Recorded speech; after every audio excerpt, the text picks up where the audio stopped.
Oh yeah, there's one more example here. All right, two more examples. So, scientific notation with exponents. This is the only time we'll use an x as a multiplication symbol, and I don't even use it, I use the dot. So, treat that as four different things. Multiply the numbers together using your little magic number maker box. And 2 times 1 times 1.56 is 3.276. Using my exponent rules with the powers of 10, 3 plus -4 is -1. And that is the final result.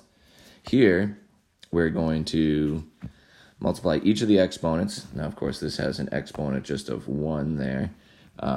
Multiply each of the exponents by -3, giving us this.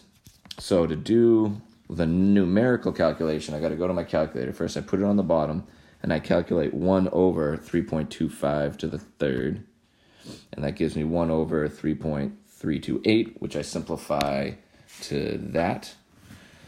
And then that's not proper scientific notation. We're going to move that decimal place 2 places.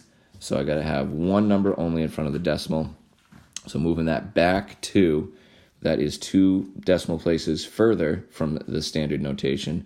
So we have a bigger negative or a more negative number as the decimal place went further from home.